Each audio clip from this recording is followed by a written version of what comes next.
કેમ છો વિદ્યાર્થી મિત્રો? બધા મજામાં? ગયા લેક્ચરની અંદર આપણે પ્રકરણ નંબર 4 ને પૂરો કરી ગયા. આ રીતે આપણે વિડીયો લેક્ચરના માધ્યમ દ્વારા પ્રકરણ નંબર 1, 2 અને 4 આમ 3 ચેપ્ટર આપણે પૂરા કર્યા. હવે આપણે જઈએ આપણું ચોથું ચેપ્ટર અને ટેક્સ્ટબુકનું 9મું ચેપ્ટર, ખાદ્ય ઉત્પાદનમાં ઉન્નતીકરણ માટેની કાર્ય પદ્ધતિ. નીચે મેં તમને દર્શાવેલું છે, જોઈ શકો છો તમે. ખાદ્ય ઉત્પાદનમાં ઉન્નતીકરણ માટેની કાર્યનીતિ, એના વિશેની ચર્ચા કરવાની છે. આખો પાઠ થિયરી બેઝ છે, સમજવાનું ઓછું અને યાદ રાખવાનું તમારે વધારે છે. તમારું કામ વધી જાય છે અહીંયા. તો આપણે આજે આ ચેપ્ટરની શરૂઆત કરીએ. ખાદ્ય ઉત્પાદનમાં ઉન્નતીકરણ માટેની કાર્યનીતિઓ. ચલો જોઈએ આગળ. હવે જ્યારે આપણે ખાદ્ય ઉત્પાદનોની અંદર ઉન્નતીકરણ વિશેની ચર્ચાઓ કરીએ ત્યારે સૌથી પહેલી વાત આપણે પ્રસ્તાવના ઉપર આવીએ. તો તમે જોઈ શકો છો કે વિશ્વની વધતી જતી જનસંખ્યાની સાથે ખાદ્ય ઉત્પાદનની વૃદ્ધિ પણ એક અગત્યની આવશ્યકતા છે. ખૂબ સામાન્ય બાબત છે કે ભાઈ જેમ જેમ વસ્તી વધતી જશે, સ્વાભાવિક છે કે ભાઈ ઉપયોગ કરવા માટે લોકોની જરૂરિયાતની વાત કરીએ તો લોકોનો જરૂરિયાતનું પ્રમાણ વધતું જશે. જૈવિક સિદ્ધાંતોની મદદથી પશુપાલન અને વનસ્પતિ સંવર્ધન દ્વારા ખાદ્ય ઉત્પાદન વધારવામાં કરાતા પ્રયાસોમાં તેની ભૂમિકા અગત્યની છે. આપણે એનકેન પ્રકારે એવું ગોઠવવું પડશે, આપણે એનકેન પ્રકારે એવું કરવું પડશે કે જેના માધ્યમ દ્વારા મેક્સિમમ આપણે ઉત્પાદન મેળવી શકીએ, વધારેમાં વધારે આપણે ઉત્પાદન મેળવી શકીએ. તો ભવિષ્યની અંદર, આવનારા ભવિષ્યમાં નવી તકનીકો, મતલબ કે નવી ટેકનોલોજીના માધ્યમ દ્વારા ભ્રૂણ તબદીલ ટેકનોલોજી, એમ્બ્રિયો ટ્રાન્સફર ટેકનોલોજી, પેશી સંવર્ધન, ટિશ્યુ કલ્ચર વગેરે ખોરાક ઉત્પાદનમાં વધારામાં આધારક ભૂમિકા ભજવતા આપણને જોવા મળે છે કે જેના માધ્યમ દ્વારા આપણે એવા પ્રયાસો કરશું કે કોઈ પણ પ્રકારે ખોરાકનું ઉત્પાદન, અન્નનું ઉત્પાદન વધારી શકાય. મિત્રો, આ પાઠનો જે બેઝ છે ને એ જ છે કે કઈ રીતે આપણે ઉત્પાદન વધારી શકીએ, કઈ રીતે મેક્સિમમ પ્રમાણમાં, યાદ રાખજો, અન્નનું ઉત્પાદન આપણે વધારી શકાય. આ જ બાબત ઉપર આપણે ચર્ચા કરવાની છે અને આ જ બાબત ઉપર આ પાઠ આખો આપણે આગળ લઈ જવાનો છે. તો સૌથી પહેલી બાબત એની અંદર આપણે જોઈએ પશુપાલન, એનિમલ હસબન્ડરી. જુઓ,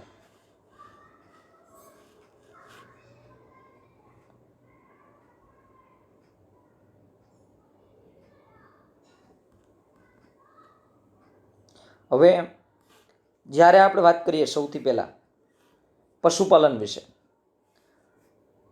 પશુપાલન ટૂંકમાં કહીએ તો પશુનું લાલન પાલન, પશુની સાચવણી એ સંવર્ધન અને પશુધન વધારવાની કૃષિ પદ્ધતિ છે કે જેમના માધ્યમ દ્વારા આપણે પશુધન, મતલબ કે પશુઓની જે સંખ્યા છે, ગાય છે, ભેંસ છે, ઘેટા છે, બકરા છે, આ બધું આપણા માટે એક પશુધન છે. જેમ કે તે ખેડૂતો માટે એક આવશ્યક કૌશલ્ય અને એક કળા છે. જો પશુ પાલન કરવું, પશુઓમાંથી ઉત્પાદન મેળવવું એક કળા છે મિત્રો, અને એટલું જ વિજ્ઞાન પણ. પશુપાલનનો સંબંધ ભેંસ, ગાય, ભૂંડ, ઘોટા, ઢોર, ઘેટા, ઊંટ, બકરી વગેરે જેવા પશુધનના પ્રજનન અને તેમના ઉછેર સાથે છે. હવે પશુપાલનનો સંબંધ કેની સાથે છે? તો કે ભાઈ પશુપાલનનો સંબંધ ભેંસ છે, ગાય છે, ભૂંડ છે, ઘોડા છે, ઢોર છે, ઘેટા છે, ઊંટ છે, બકરી છે વગેરે જેવા પશુધનના પ્રજનન, જેના પ્રજનનના માધ્યમ દ્વારા વધારેમાં વધારે પ્રકારના પ્રાણીઓનો ઉછેર કરવો, જે મનુષ્ય માટે લાભદાયી છે. વિસ્તૃત રૂપે આપણે જોવા જઈએ તો તેમાં મરઘા ઉછેર અને મત્સ્ય ઉછેરનો પણ સમાવેશ થાય છે. જો પશુપાલનને વિસ્તૃત દૃષ્ટિકોણથી આપણે જોવા જઈએ, પશુપાલનને વિસ્તૃત દૃષ્ટિકોણથી આપણે જોઈએ તો યાદ રાખજો, એની અંદર મરઘા ઉછેર અને મત્સ્ય ઉછેરનો પણ સમાવેશ થાય છે. મતલબ કે મરઘા ઉછેર અને મત્સ્ય ઉછેર પણ પશુપાલનનો એક ભાગ છે, એમનો સમાવેશ પણ પશુપાલનની અંદર થાય છે. હવે વાત કરીએ આપણે મત્સ્ય ઉદ્યોગ વિશે.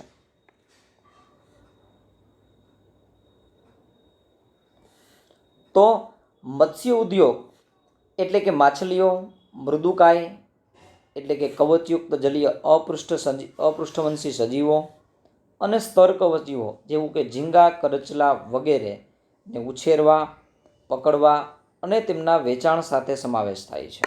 મિત્રો, મત્સ્ય ઉદ્યોગ એટલે આપને એવું હોય કે ભાઈ માત્ર ને માત્ર આની અંદર માછલીઓ જ આવશે તેવું નથી. મત્સ્ય ઉદ્યોગનું ઇન્ટરનેશનલ એક ખૂબ મોટું માર્કેટ છે. ખાસ કરીને જેમને આપણે સી ફૂડ તરીકે ઓળખીએ છીએ, તો આ સી ફૂડનું માર્કેટ એટલું બધું વિશાળ છે, એટલું બધું મોટું છે, યાદ રાખજો કે સમુદ્રમાંથી મળતા આ જે સજીવો છે એને સી ફૂડ તરીકે સમગ્ર વિશ્વની અંદર ખોરાક તરીકે ઉપયોગ કરવામાં આવે છે. તો મત્સ્ય ઉદ્યોગની અંદર માત્ર માછલીઓ નહીં, પણ માછલીની સાથે સાથે મૃદુકાય સમુદાયના પ્રાણીઓ, જેમાં કવચયુક્ત જલીય અપૃષ્ઠવંશી સજીવો અને સ્તરકવચી પ્રાણીઓ જેમ કે ઝીંગા, કરચલા વગેરેને ઉછેરવા, પકડવા અને તેના વેચાણ સાથે સંબંધિત છે. અતિ પ્રાચીન કાળથી મનુષ્ય દ્વારા મધમાખી, રેશમના કીડા, અતિ પ્રાચીન સમયથી, આજકાલની વાત જ નથી, મનુષ્ય મધમાખી, રેશમના કીડા, ઝીંગા, કરચલા, માછલીઓ, પક્ષીઓ, ભૂંડ, ઢોર, ઘેટા અને ઊંટ વગેરેનો ઉપયોગ તેમના ઉત્પાદનો જેવા કે દૂધ, માંસ, ઈંડા, ઊન, રેશમ, મધ વગેરે મેળવવા માટે કરવામાં આવે છે. મિત્રો, આજે વર્ષોથી આપણે એવું કહી શકીએ, અતિ પ્રાચીન સમયથી આપણે મધમાખી ઉછેર, રેશમના કીડા, ઝીંગા, કરચલા, મધમાખી, પક્ષીઓ, ભૂંડ, ઢોર, ઘેટા અને ઊંટ વગેરેનો ઉપયોગ તેમના ઉત્પાદનો જેવા કે દૂધ, ઈંડા, માંસ, ઊન, રેશમ, મધ વગેરે મેળવવા માટે આપણે કરીએ છીએ. એવો અંદાજ છે કે વિશ્વનું 70% પશુધન ભારત અને ચીન પાસે છે. આપણે એવું કહીએ કે આપણો એક અંદાજ છે કે ભાઈ વિશ્વની અંદર જેટલું પશુધન છે એમાંથી 70% જેટલું પશુધન જે છે ને એ ભારત અને ચીન પાસે છે. પણ મિત્રો યાદ રાખજો, માત્ર 70% પશુધન આપણી પાસે છે, પરંતુ છતાંય આશ્ચર્યની વાત એ છે કે વિશ્વ સ્તરે તેનું જે ઉત્પાદન જે સ્તર છે ને એ માત્ર 25% છે. માત્ર ને માત્ર યાદ રાખજો, ઉત્પાદનના દૃષ્ટિકોણથી તમે જોવા જાઓ તો માત્ર આપણે 25% જેટલું જ ઉત્પાદન મેળવી શક્યા છીએ. જુઓ, અહીંયા લખેલું છે કે માત્ર 25% છે. તો વિચાર કરો, ભારત અને ચીન જેવા બે દેશો કે જેમની પાસે વિશ્વની અંદર રહેલા પશુધનનું 70% પશુધન ધરાવે છે. MCQ માટે યાદ રાખવાનું છે આપણે, પશુધનનું પ્રમાણ કેટલું, તો કે 70%. પણ આશ્ચર્ય સાથેની વાત એ છે કે ઉત્પાદનની વાત કરીએ તો ઉત્પાદન માત્ર કેટલું ટકા છે, તો કે 25%. એટલે કે એકમ દીઠ ઉત્પાદનનો દર ઘણો ઓછો છે. તેથી પ્રાણી સંવર્ધન અને સંભાળની પારંપરિક પદ્ધતિઓ ઉપરાંત ગુણવત્તા અને ઉત્પાદકતામાં સુધારો લાવવા નવી તકનીકો, નવી ટેકનોલોજીનો પ્રયોગ કરવામાં આવે છે. આપણે એનકેન પ્રકારે એવી વ્યવસ્થાઓ કરીએ છીએ, એનકેન પ્રકારે આપણે એવા બાબતો સાથે ચાલીએ છીએ કે જેના માધ્યમ દ્વારા આપણે સારામાં સારી ગુણવત્તા, સારામાં સારું ઉત્પાદન આપણે લઈ આવી શકીએ. અને એના માટે આપણે મેક્સિમમ માત્રાની અંદર સારામાં સારી પ્રકારની ટેકનોલોજીનો આપણે એમની અંદર ઉપયોગ કરીએ છીએ. તો વાત કરીએ આપણે કૃષિ અને કૃષિને લગતા પશુઓનું વ્યવસ્થાપન. કૃષિ એટલે કે ખેતર વ્યવસ્થાપનની પારંપરિક પદ્ધતિઓમાં વ્યાવસાયિક દ્રષ્ટિ હોવી જોઈએ, જેથી આપણા ખાદ્ય ઉત્પાદનને વધુ આવશ્યક વેગ આપી શકીએ. મિત્રો, વસ્તુ કેવી છે તમે કોઈ પણ પ્રકારનો બિઝનેસ કરો, કોઈ પણ પ્રકારની જોબ કરો, તો પહેલી વસ્તુ એ છે કે તમને એ કામની અંદર રુચિ હોવી જોઈએ, તમને એ કામ સારી રીતે કરવાની તમારી અંદર સ્કિલ હોવી જોઈએ. આજે સ્કિલની હું તમને વાત કરું તો ઘણા બધા લોકો એવા છે તમે તમારી આસપાસ કેટલા બધા લોકોને એવા જોયા હશે કે મિત્રો એ લોકો એવા છે કે જેમની પાસેનીથી જો વાત કરીએ, જેમની અંદરની જો આપણે વાત કરીએ તો એમની પાસે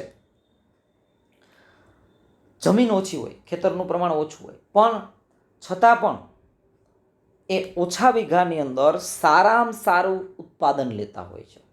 અને આપણી આસપાસ એવા પણ અમુક લોકો હોય કે જેમની પાસે જમીનનું પ્રમાણ વધારે હોય પણ એનું ઉત્પાદન ઓછું હોય.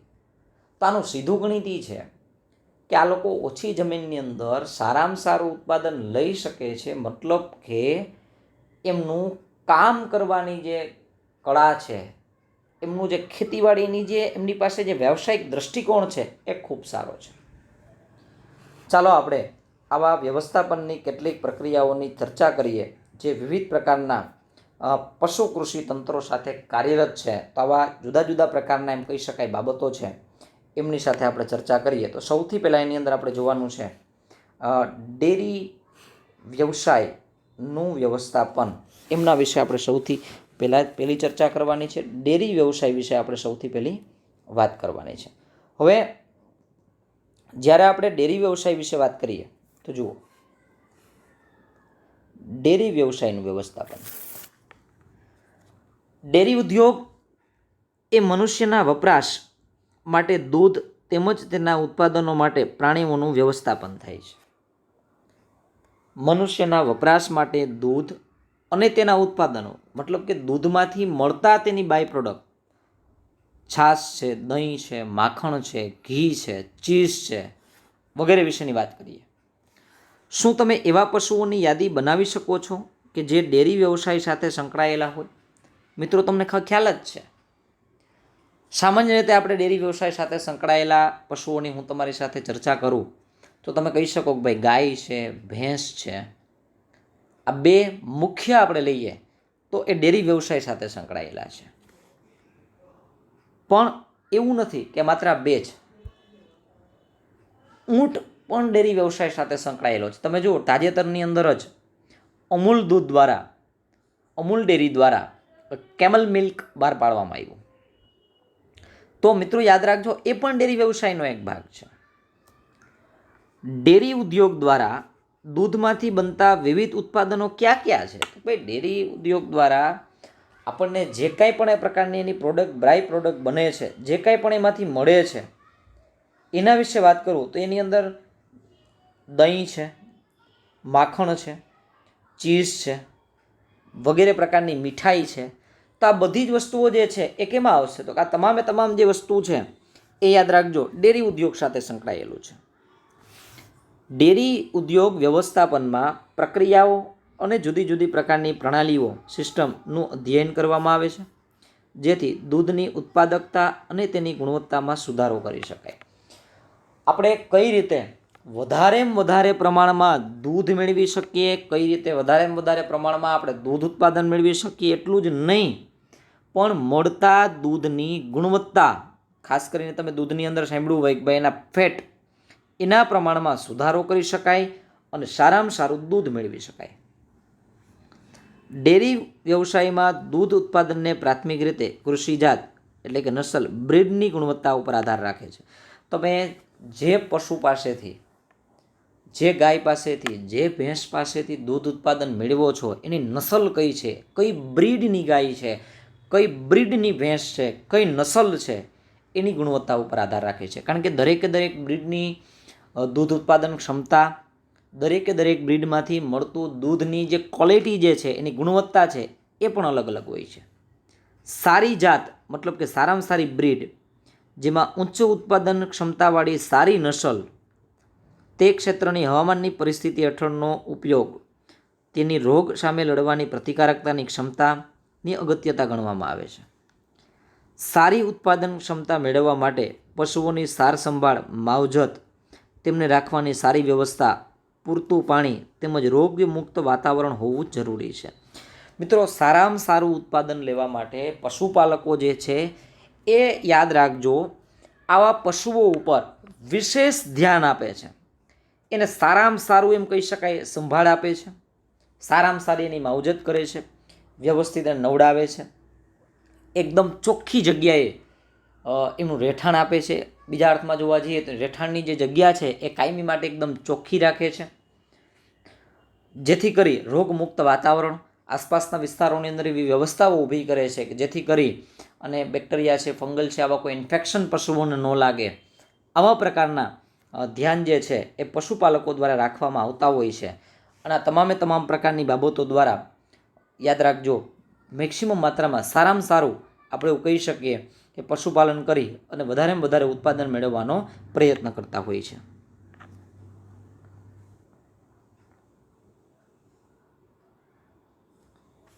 સાથે વાત કરીએ તો પશુઓને આહાર આપવામાં પણ વૈજ્ઞાનિક દૃષ્ટિકોણ હોવો જોઈએ. મિત્રો, પશુઓને આહાર આપવામાં પણ વૈજ્ઞાનિક દૃષ્ટિકોણ હોવો જોઈએ. મતલબ શું છે? મતલબ કે જેમાં ઢોરને આપવામાં આવતા ચારાની ગુણવત્તા અને તેની માત્રા પર વધુ ભાર આપવો જોઈએ. જેમ મિત્રો આપણે યાદ રાખજો કે આપણે આપણા ખોરાકની અંદર બધું પૌષ્ટિક આહાર લઈએ છીએ, જુદા જુદા પ્રકારનો આહાર લઈએ છીએ, જેથી કરીને શરીરની અંદર તમામ પ્રકારના યાદ રાખજો પોષક તત્વો પૂરતા પ્રમાણમાં મળી રહે. તો એવી જ રીતે સારામાં સારું દૂધ ઉત્પાદન મેળવવા માટે, સારામાં સારી પ્રોડક્ટ બાય પ્રોડક્ટને મેળવવા માટે આપણે શું કરવું પડશે? તો કે એના માટે આપણે પશુઓની આપવામાં આવતો જે ચારો જે છે એની ઉપર પૂરતું ધ્યાન આપવું પડશે. સારામાં સારો એને ચારો આપવો પડશે, સારામાં સારી ગુણવત્તાનો એને ચારો આપવો પડશે, જેથી કરીને યાદ રાખજો આપણે એમાંથી મળતું જે ઉત્પાદન જે છે ને એ સારું મેળવી શકીએ. આ ઉપરાંત પશુઓને દોહવાની, દૂધ તેમજ દૂધમાંથી બનતી બનાવટોનો સંગ્રહ અને તેના પરિવહન દરમિયાન ચોક્કસપણે સફાઈ, સ્વાસ્થ્ય, પશુઓને રખેવાળ બંનેનું મહત્તમ સર્વોચ્ચ સ્થાને છે. જુઓ,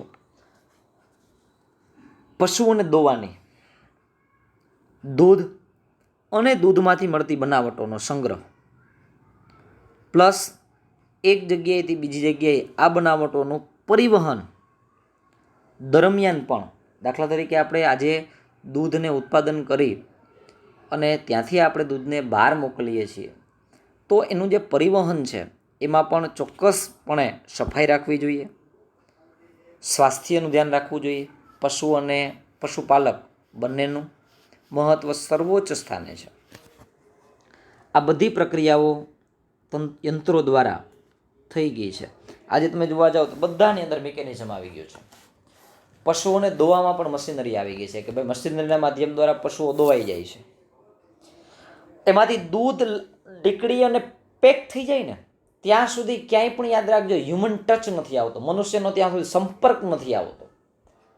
આવી વ્યવસ્થા થઈ ગઈ છે કે જેના માધ્યમ દ્વારા યાદ રાખજો આપણે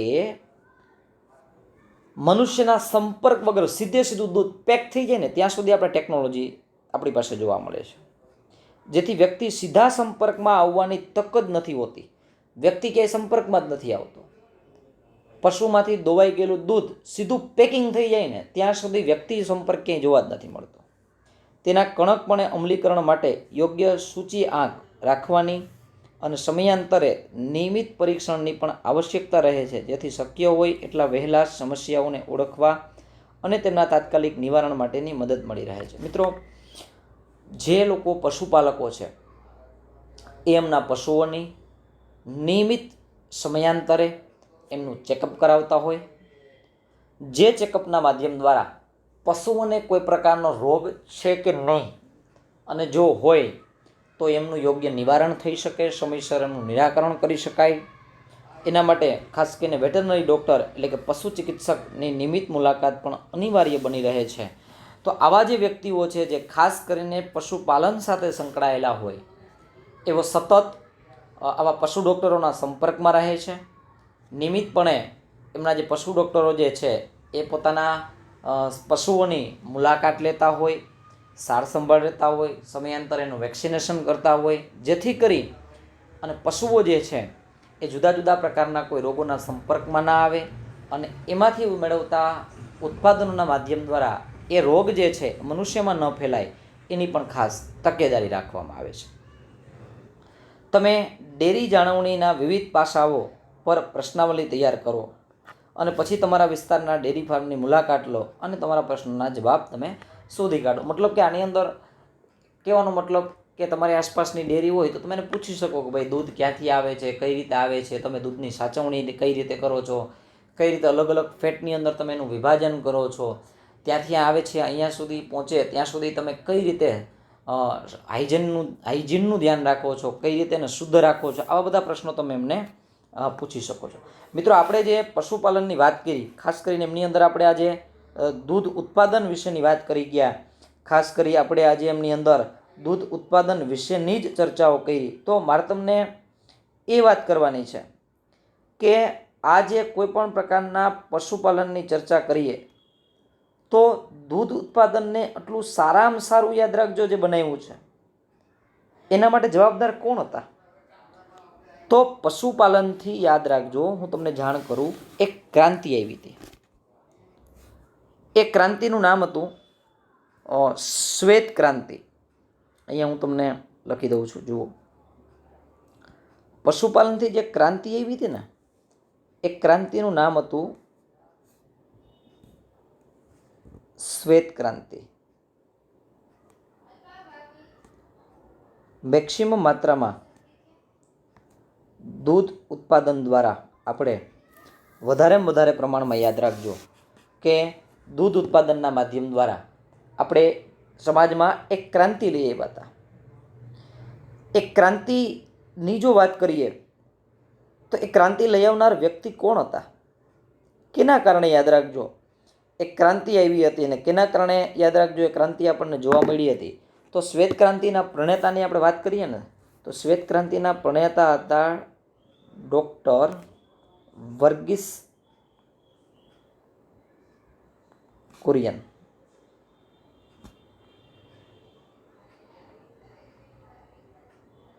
ડૉક્ટર વર્ગીસ કુરિયનને શ્વેત ક્રાંતિના પ્રણેતા તરીકે ઓળખવામાં આવે છે.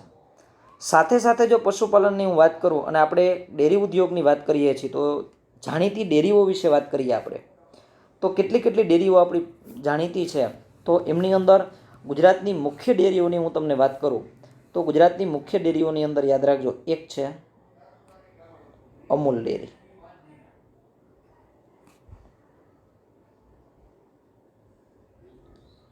તો એ ક્યાં આવેલી છે? તો કે ભાઈ આણંદ. ત્યારબાદ તો કે ભાઈ દૂધસાગર ડેરી. હવે દૂધસાગર ડેરી ક્યાં આવેલી છે?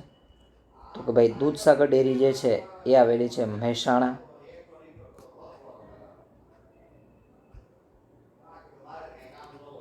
ત્યારબાદ ગુજરાતની ત્રીજી મુખ્ય ડેરીની વાત કરો તો આપણે લેશું એની અંદર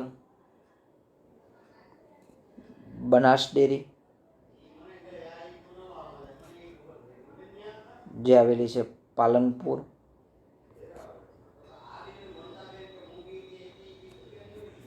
ત્યારબાદ સુમુલ ડેરી, અમૂલ અને આ સુમુલ ડેરી જે આવેલી છે સુરત. તો યાદ રાખજો, પશુપાલનની અંદર વાત આપણે કરીએ છીએ દૂધ ઉત્પાદનની, શ્વેત ક્રાંતિની વાત કરીએ, શ્વેત ક્રાંતિના પ્રણેતાની આપણે વાત કરી ગયા. તો યાદ રાખજો, આ જે જોવા મળે છે એ ગુજરાતની અંદર જોવા મળતી મુખ્ય ડેરીઓ છે. ગુજરાતની અંદર આ ડેરીઓના માધ્યમ દ્વારા સારામાં સારું યાદ રાખજો કે દૂધ ઉત્પાદનના માધ્યમ દ્વારા પશુપાલન ખૂબ વેગ મળેલો છે. પછી હવે તમે એમ કહેશો કે ભાઈ માહી ડેરી, સોરઠ ડેરી, આ બધી તો છે જ, પણ આજે જ મેં કીધી Amul dairy Anand, Dudhsagar dairy Mehsana, Banas dairy Palanpur અને સુમુલ ડેરી સુરત એ ગુજરાતની અંદર આવેલી મુખ્ય ડેરીઓ છે જે જુદા જુદા વિસ્તારોની અંદર દૂધ પહોંચાડે છે. હવે આપણે આગળ વાત કરીએ દૂધ ઉત્પાદન બાદ. હવે આપણે વાત કરવાની છે એ છે મરઘા ઉછેર.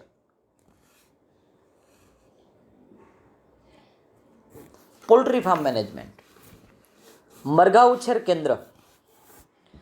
મરઘા ઉછેર એ ખોરાક કે તેમના ઈંડા ઉપયોગમાં લેવાતા પાલતુ પક્ષીઓનો એક વર્ગ છે. તે લાક્ષણિક રીતે મરઘા અને બતક, તો ક્યારેક ટર્કી અને હંસનો પણ સમાવેશ થાય છે. જો તમે ટર્કી વિશે, હું તમને ટર્કી અને હંસ બેયના ચિત્રો હું તમને બતાવું છું. જો આ જે છે ને એ ટર્કી છે. આમનો ઉપયોગ પણ ખોરાક તરીકે કરવામાં આવે છે, આનું પણ ઉત્પાદન કરવામાં આવે છે. ત્યારબાદ આ જે આપણને જોવા મળે છે એ છે હંસ. એની ઘણી બધી પ્રકારની પ્રોડક્ટ છે. આ ડોમેસ્ટિક હંસ મેં તમને બતાવ્યું છે. આમનો પણ ઉપયોગ કરવામાં આવે છે, આમનું પણ ઉત્પાદન કરવામાં આવે છે.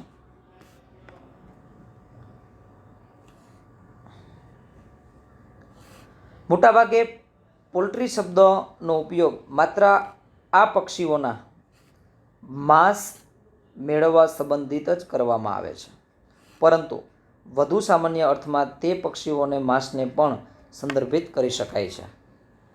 પોલ્ટ્રી ફાર્મ, મરઘા ઉછેર કેન્દ્ર તમે જોયું હોય તો કેવા પ્રકારનું જોવા મળે છે? તો આ આપણે જે જોઈએ છીએ ને એ છે મરઘા ઉછેર કેન્દ્ર. હવે આ મરઘા ઉછેર કેન્દ્ર જે જોવા મળે છે, અહીંયા તમે જોઈ શકો છો કે આ તમને મેં ચિત્ર દર્શાવ્યું છે એ મરઘા ઉછેર કેન્દ્રનું છે. તો આ રીતે પોલ્ટ્રી ફાર્મના માધ્યમ દ્વારા આપણે સારામાં સારું યાદ રાખજો, આ પોલ્ટ્રી ફાર્મથી આપણે ઉત્પાદન પણ લઈ શકીએ, મરઘાઓનો મેક્સિમમ ઉછેર પણ કરી શકાય અને એમની યોગ્ય માવજત પણ કરવામાં આવે છે. અને આના માટે પક્ષીઓને ખૂબ સારી રીતે સાચવવામાં આવે છે. પક્ષીઓને સારામાં સારા માધ્યમ દ્વારા યાદ રાખજો, પક્ષીઓનો એમની અંદર ઉપયોગ કરવામાં આવે છે. આ વગેરે રીતે યાદ રાખજો આપણે પોલ્ટ્રી ફાર્મ અહીંયા તમે જોઈ શકો છો. ડેરી ઉદ્યોગમાં રોગમુક્ત યોગ્ય નસલની પસંદગી, યોગ્ય અને સલામત ફાર્મની પરિસ્થિતિ, યોગ્ય ખોરાક અને પાણી તેમજ સ્વચ્છતા, સ્વાસ્થ્ય, આ બધા મરઘા ઉછેર વ્યવસ્થાપનના પણ અગત્યના પાસા છે. જેમ આપણે પશુપાલનની અંદર કહેતા ને કે પશુઓને રાખવા માટેની યોગ્ય સંભાળ, પશુઓને રાખવા માટેની યોગ્ય વ્યવસ્થા, પશુઓને રાખવા માટેનું યોગ્ય વાતાવરણ, તો એવી જ રીતે મિત્રો યાદ રાખજો મરઘા ઉછેર કેન્દ્રની અંદર પણ મરઘાઓને સાચવવા માટેની યોગ્ય વ્યવસ્થાઓ કરવામાં આવે છે. મરઘાઓને સારામાં સારી રીતે સાચવવામાં આવે છે, એને યોગ્ય પ્રકારનું વાતાવરણ પૂરું પાડવામાં આવે છે, જેથી કરી અને યાદ રાખજો, સારામાં સારી રીતે યાદ રાખજો, મરઘાઓમાંથી મળતું એમનું માંસ, ઈંડા વગેરેનું ઉત્પાદન પણ કરી શકાય અને સ્વાસ્થ્યપ્રદ આહાર તરીકે એમનો ઉપયોગ કરી શકાય.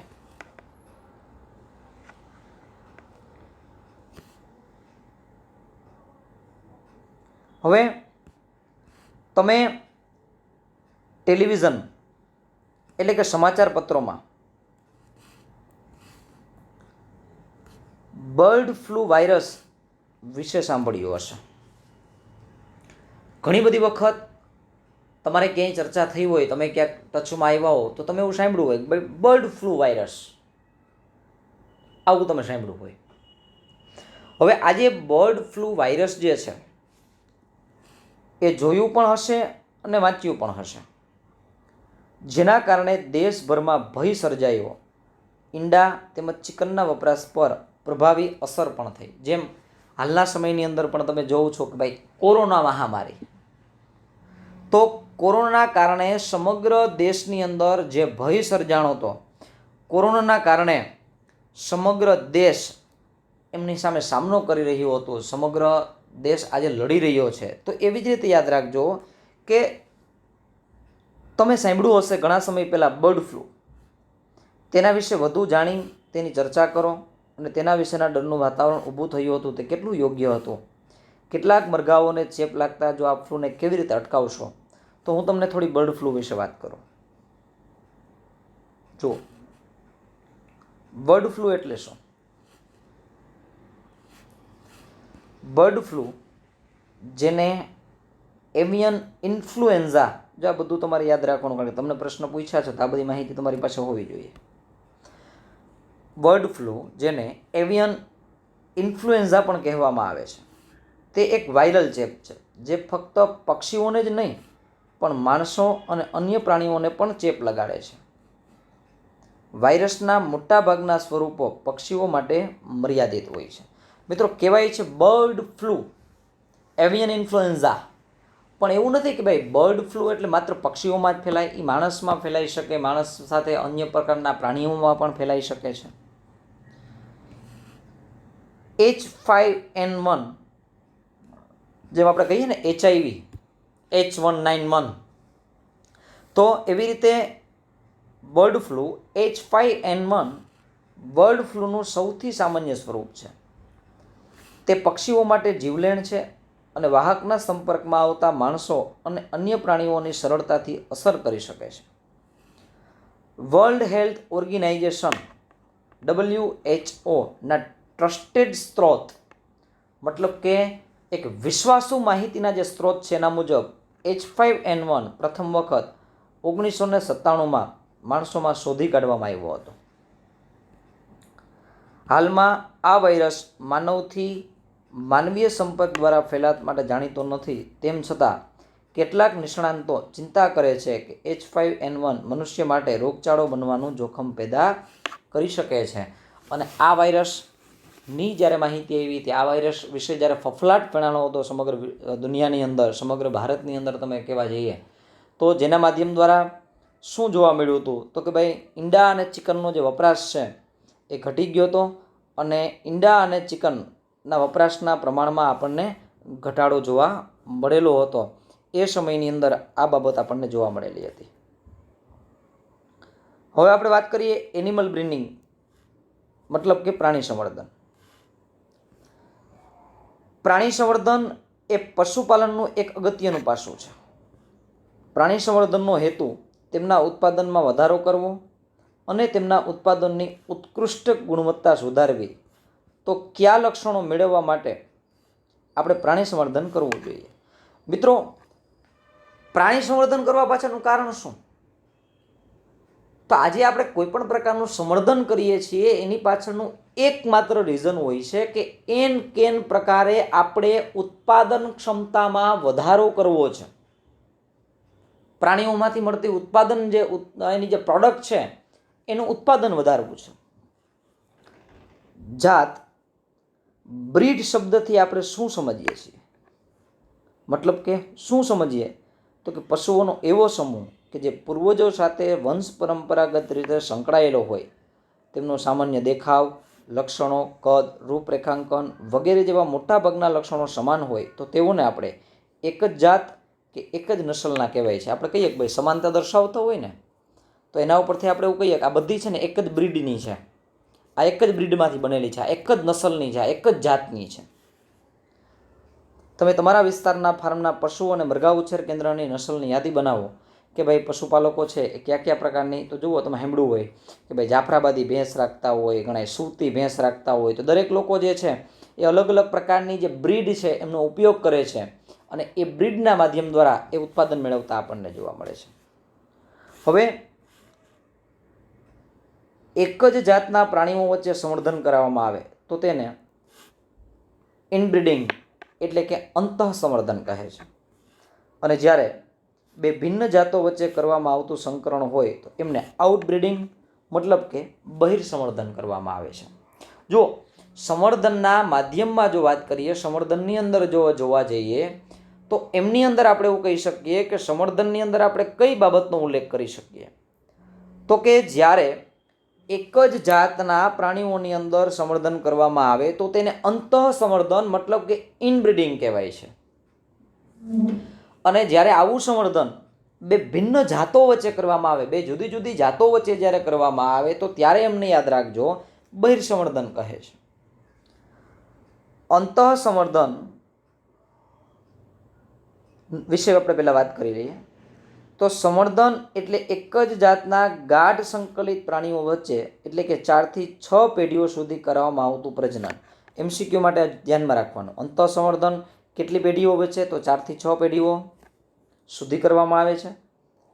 પ્રજનન પ્રેરવા માટે સૌપ્રથમ એક જાતના શ્રેષ્ઠ નર અને શ્રેષ્ઠ માદાને શોધી કાઢવામાં આવે. તેઓનું જોડીનું સમાગમ કરાવવામાં આવે, નર અને માદા વચ્ચે પ્રજનન કરાવવામાં આવે, ફળ સ્વરૂપે પ્રાપ્ત સંતતિનું મૂલ્યાંકન કરવામાં આવે અને તેમાંથી શ્રેષ્ઠ નર અને માદાને શોધી આગામી સમાગમ માટે પસંદ કરવામાં આવે. જો અંતઃસંવર્ધનની અંદર શું કરવામાં આવે તો કે એક જાતની શ્રેષ્ઠ નર અને એક જાતની શ્રેષ્ઠ માદા આ બેયને શોધી કાઢવામાં આવે.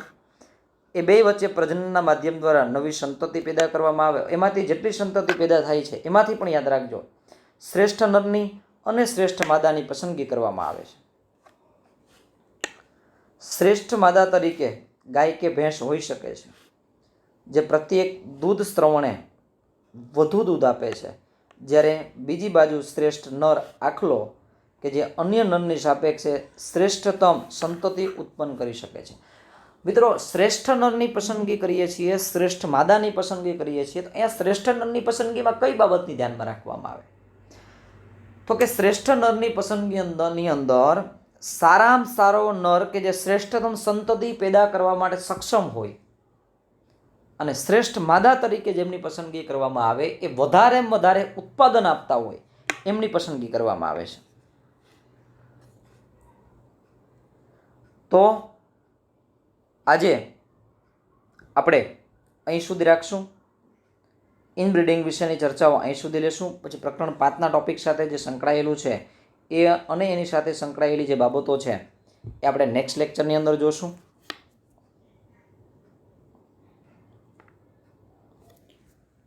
આજે જે કંઈ પણ આપણે લેક્ચરની અંદર પૂરું કરી ગયા એને વ્યવસ્થિત શાંતિથી માત્ર એક વખત હોમવર્કમાં લખવાનું છે. મિત્રો, ફરી પાછું કહું, આ થિયરીના ટોપિક છે એટલે આ મેક્સિમમ આપણે યાદ રાખવાનું છે. સમજવાનું તો છે જ, પણ યાદ વધારે આપણે રાખવાનું છે. એટલે વ્યવસ્થિત હોમવર્ક કરી લેજો. તમારી બુકની અંદર એક વખત હોમવર્કની અંદર લખી લેજો, મારા માટે નહીં, તમારા માટે. અને ફરી પાછું દર વખતે જેમ કહું છું એટલું જ કહીશ કે ઘરે રહો, સુરક્ષિત રહો અને સોરઠતાણા અભ્યાસમાં મદમસ્ત રહો. સરસ રીતે તૈયારી કરો અને આ વર્ચ્યુઅલ માધ્યમ દ્વારા તમને જે અભ્યાસ કરાવવામાં આવી રહ્યો છે તો એ દરેક સબ્જેક્ટની અંદર તમે તમારા ભવિષ્ય માટે પૂરતું ધ્યાન આપો અને જેમ ક્લાસરૂમની અંદર તમે અભ્યાસ કરતા હો એવી જ સરસ રીતે તમે અભ્યાસ કરો અને ખૂબ સારું પરિણામ લઈ આવો એવી તમારા બધા પાસે અપેક્ષાઓ. ચલો, થેન્ક યુ વેરી મચ. અસ્તુ. જય હિન્દ, જય ભારત.